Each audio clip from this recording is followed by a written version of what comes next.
Assalamualaikum warahmatullahi wabarakatuh dan selamat sore semuanya. Kami di sini akan menjelaskan tentang judul buku Why a Student Work for C Student and We The Student Work for the Government Rich Dad Guide to Financial Education for Parents. Di sini saya Muhammad Ridha Pragraha Pratama selaku moderator dan teman saya Fania Putri Utasoid sebagai pemateri. Buku ini dibuat oleh Robert Kiyosaki dengan memiliki 18 chapter. Berikut akan dijelaskan oleh Saudari Fania. Kepada Saudari Fania, dipersilakan. Terima kasih Saudara Rihat. Saya akan menjelaskan yang pertama itu bab 1, masa depan pendidikan. Buku ini dibuat untuk mempersiapkan anak-anak untuk masa depan pendidikan tahun 2065. Buku ini ditulis untuk para orang tua yang tahu bahwa terserah mereka bukan sistem sekolah untuk mempersiapkan anak-anak mereka menghadapi dunia nyata. Di sini kita tidak hanya diwajibkan untuk mempersiapkan anak-anak kita, karena kita juga masih muda, jadi kita masih bisa untuk mempersiapkan finansial kita ke depannya. Yang kedua itu ada ekonomi perang. Ekonomi perang itu maksudnya adalah Kekaisaran Romawi runtuh ketika Romawi mulai menghancurkan uang mereka sendiri. Maksudnya di sini tuh kita belajar dari Kekaisaran Romawi yang runtuh gara-gara finansial mereka yang kurang teratur istilahnya. Yang ketiga itu adalah pajak membuat orang kaya lebih kaya. Ini dapat kita tahu dan dapat kita lihat dari keseharian kita bahwa pajak membuat orang kaya menjadi lebih kaya. Utang lancar tidak hanya membuat Anda menjadi lebih kaya. Utang lancar juga dapat mengurangi apa yang Anda bayar dalam bentuk pajak.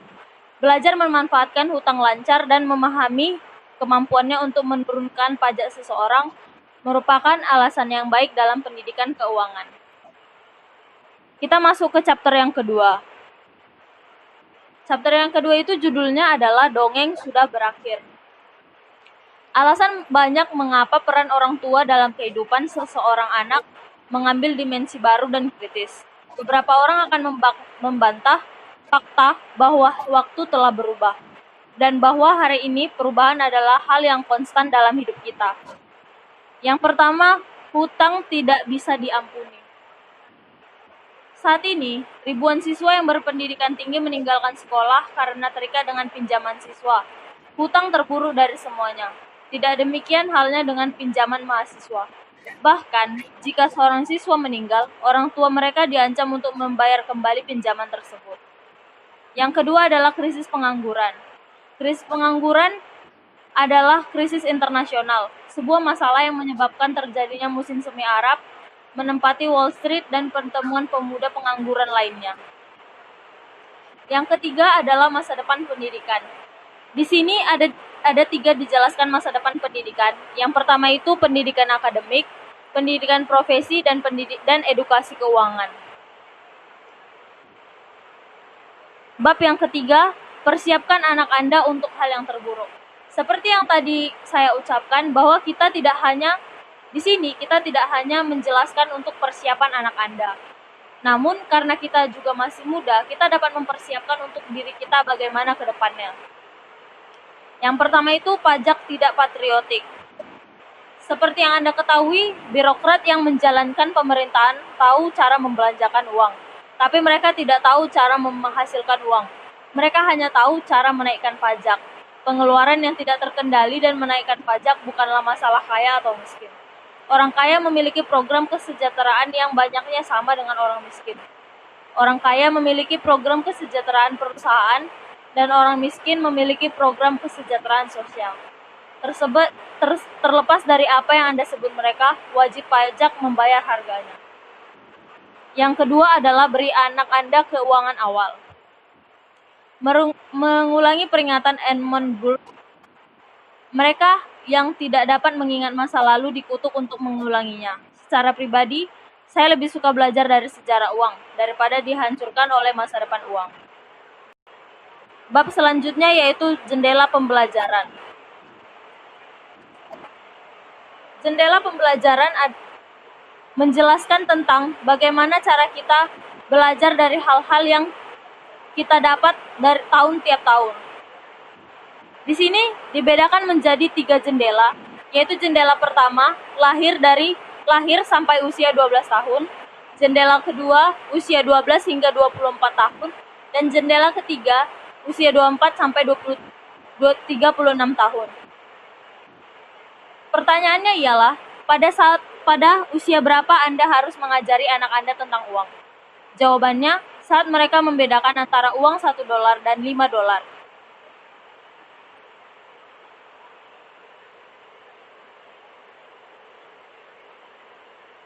Bab kelima, mengapa nilai menjadi tolak ukur? Apa yang nilai ukur pada sebuah nilai? Kita pikir bahwa kita menemukan orang-orang berbakti tahu bagaimana mencapai sesuatu sistem. Mengetahui bahwa seseorang adalah pembaca pidato perpisahan hanya untuk mengetahui bahwa ia sangat pandai dalam pencapaiannya diukur dengan nilai. Ini tidak memberitahu Anda apapun tentang bagaimana mereka bereaksi tentang perubahan-perubahan kehidupan. Skor tes sama dengan kebahagiaan. Seiring perkembangannya, kesuksesan tipe akademis bukanlah prediktor yang baik untuk produktivitas kerja dan IQ, juga tidak ditemukan sebagai faktor. Artikel Harvard juga menyatakan banyak orang yang mendapat nilai bagus menjadi sangat puas dengan kecerdasan mereka, bahkan dalam menghadapi kegagalan berulang kali di luar kelas. Bab selanjutnya, bab 6, mengapa orang kaya menjadi bangkrut.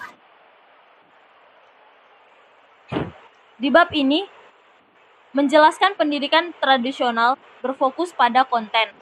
Kontennya yaitu membaca, menulis, dan berhitung. Pendidikan tradisional tidak fokus pada konteks siswa.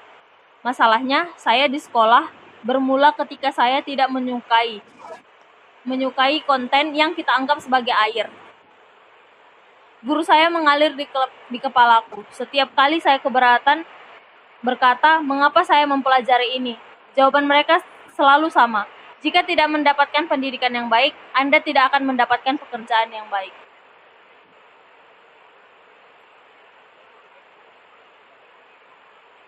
Yang pertama adalah pendidikan adalah konten.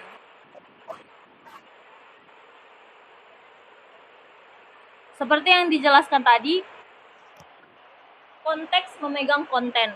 Konteks bisa dilihat, tidak terlihat, manusiawi atau non-manusia. Konteks mencakup filsafat, keyakinan, pikiran, aturan, nilai, ketakutan, keraguan, sikap, dan pilihan. Hidup adalah konteks. Hidup kita terdiri dari konteks. Beberapa konteks tidak terlihat dan yang lainnya bersifat fisik dan nyata. Konteks lainnya adalah konstitusi adalah sebuah konteks, agama adalah sebuah konteks, filosofi ekonomi adalah sebuah konteks, bangunan gereja adalah konteks fisik, bangunan sekolah adalah konteks fisik.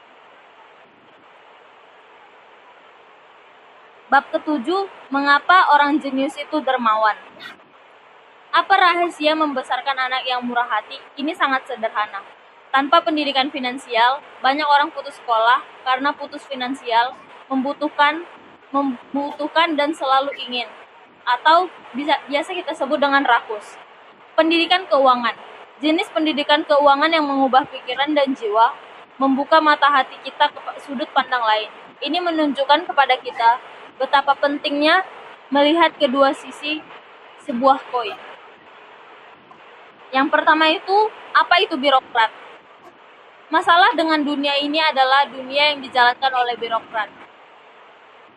Dia mendefinisikan birokrat sebagai seseorang yang berada dalam posisi teratas, seperti CEO, presiden, manajer penjualan, atau pejabat pemerintah. Birokrat di sini adalah orang yang memegang posisi teratas namun tidak mengambil risiko finansial pribadi. Yang kedua, 3 alasan utama mengapa bisnis kecil gagal. Yang pertama, pengusaha tidak memiliki 8 integritas pada tempatnya.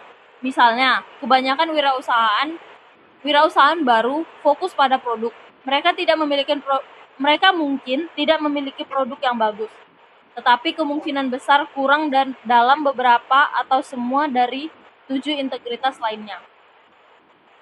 Yang kedua adalah pengusaha adalah seorang monoprofesional. Pepatah burung dari bulu berkumpul bersama berlaku di sini. Misalnya, pengacara berkumpul dengan pengacara lain untuk membentuk bisnis seperti praktikum hukum. Atau teknisi berkumpul dengan teknisi lain untuk membentuk perusahaan web. Yang ketiga, pengusaha tidak memiliki rasa misi. Ingatlah bahwa 7 kecerdasan emosional dan rasa misi sangat penting dalam membawa kewirausahaan melewati pasang surut memulai bisnis. Bab selanjutnya, bab 8, mentalitas Hulk. Mentalitas Hulk yaitu mentalitas kepemilikan massal. Dan yang kedua ada lebih dari satu jenis pendapatan di seluruh dunia. Pendapatan biasa, pendapatan portofolio, dan pendapatan pasif.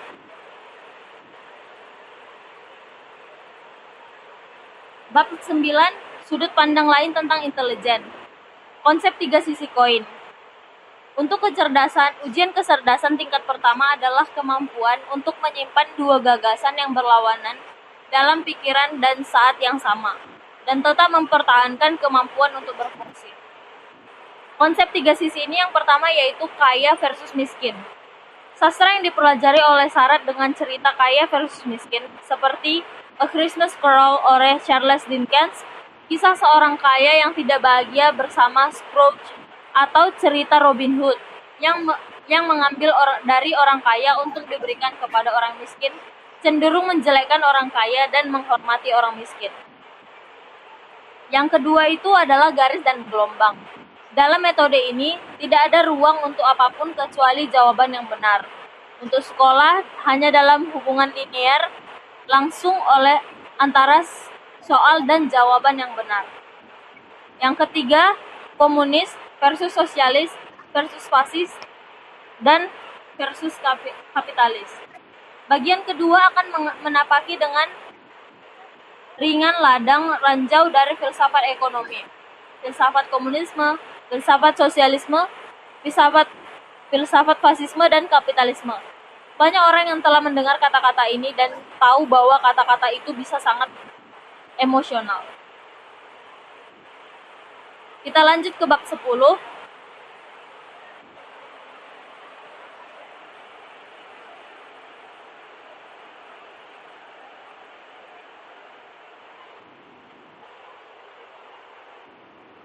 Bab 10, sudut pandang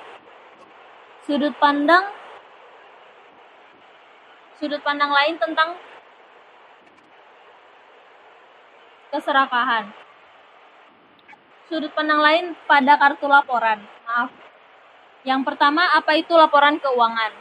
Laporan keuangan terdiri dari 2 bagian, laporan laba rugi dan neraca. Baik laporan laba rugi dan neraca bekerja sama. Kecerdasan finansial melibatkan kemampuan untuk mengetahui dan memahami hubungan di antara mereka.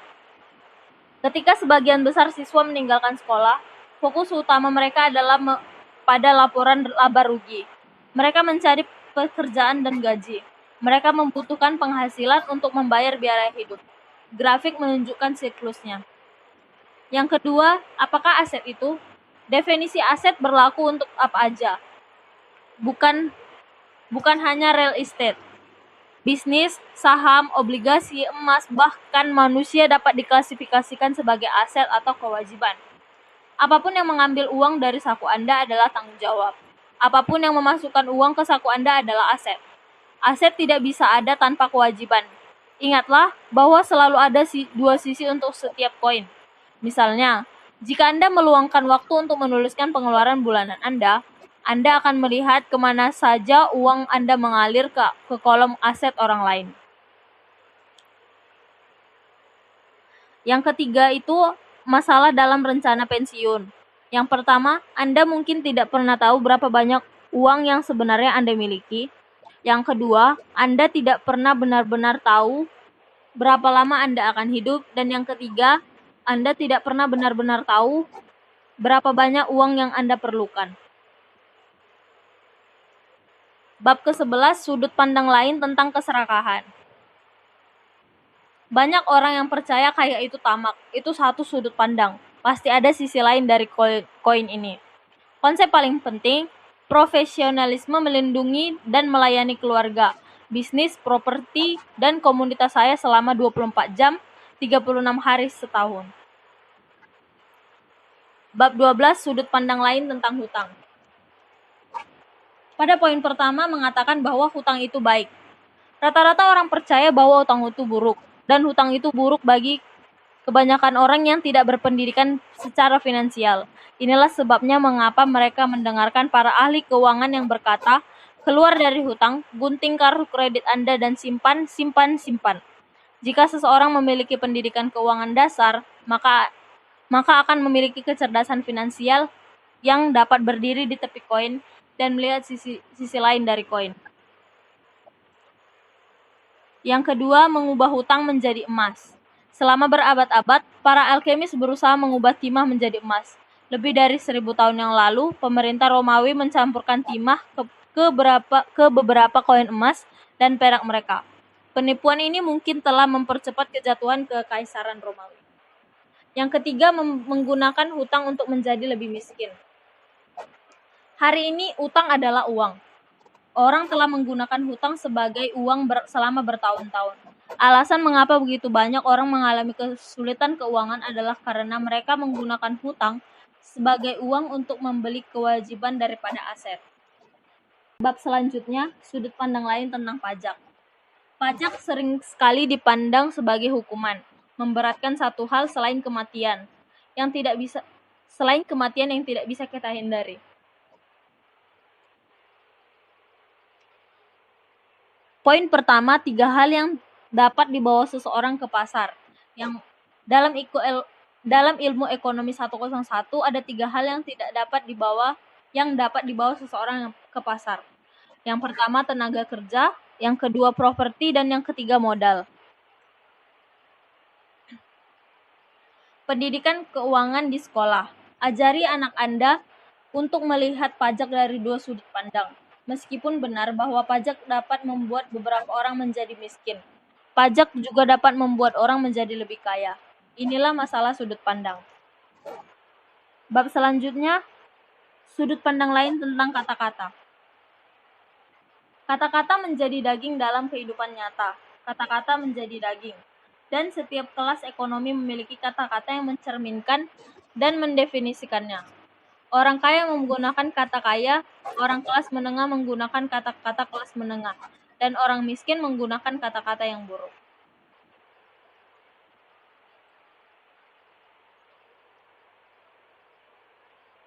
Bab selanjutnya, sudut pandang lain tentang Tuhan dan uang. Pendidikan spiritual. Kutipan ini oleh Muhammad membuat saya berhenti berpikir nilai sejati seorang pria adalah kebaikan yang dilakukannya di dunia ini. Bab selanjutnya, 5 keuntungan uang yang tidak adil. Yang pertama, kemampuan untuk mengubah uang dan hidup Anda. Seperti yang Anda ketahui sekarang, ada 3 jenis pendapatan mereka. Yang pertama, biasa, portofolio, dan pasif.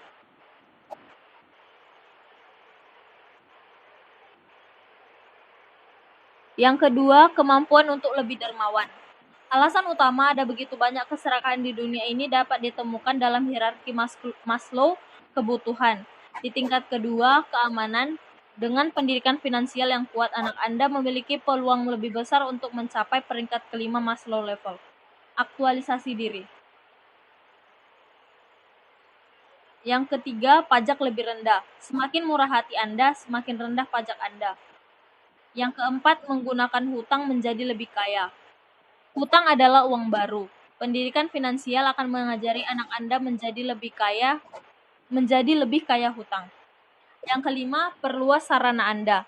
Hampir ahli semu di bidang keuangan merekomendasikan hiduplah di bawah kemampuan Anda. Bab selanjutnya, jadilah The Fit. Ajari anak Anda mencetak uang sendiri. Memulai bisnis dan menjualnya kepada publik adalah salah satu mencetak uang sendiri. Ada beberapa cara bagi seorang anak untuk mengembangkan jalur saraf mereka sendiri untuk mencetak uang. Yang pertama, ketika seorang anak mendirikan kaos limun dan menukar limun dengan uang. Yang kedua, saat sekelompok anak berkumpul untuk memutar teater. Yang ketiga, jika band garasi memproduksi CD hit. Yang keempat, saat seorang membuat file aplikasi untuk ponsel pintar atau perangkat tablet dan menerima pendapatan. Yang kelima, menjual kue pramuka adalah pelajaran penting dalam mencetak uang dan berpikir seperti kapitalis yang murah hati. Bab yang terakhir, bagaimana saya mencetak uang saya sendiri. Untuk memahami proses Be The Fit, penting untuk terlebih dahulu memahami sejarah uang dan 4 jenis uang yang berbeda, yaitu uang komoditas, cadangan uang, cadangan pecahan uang, dan uang fiat.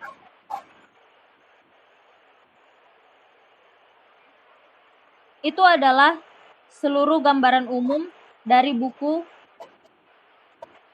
yang kami jelaskan. Untuk kesimpulannya dibacakan oleh Saudara Rihat. Baik, terima kasih Fania.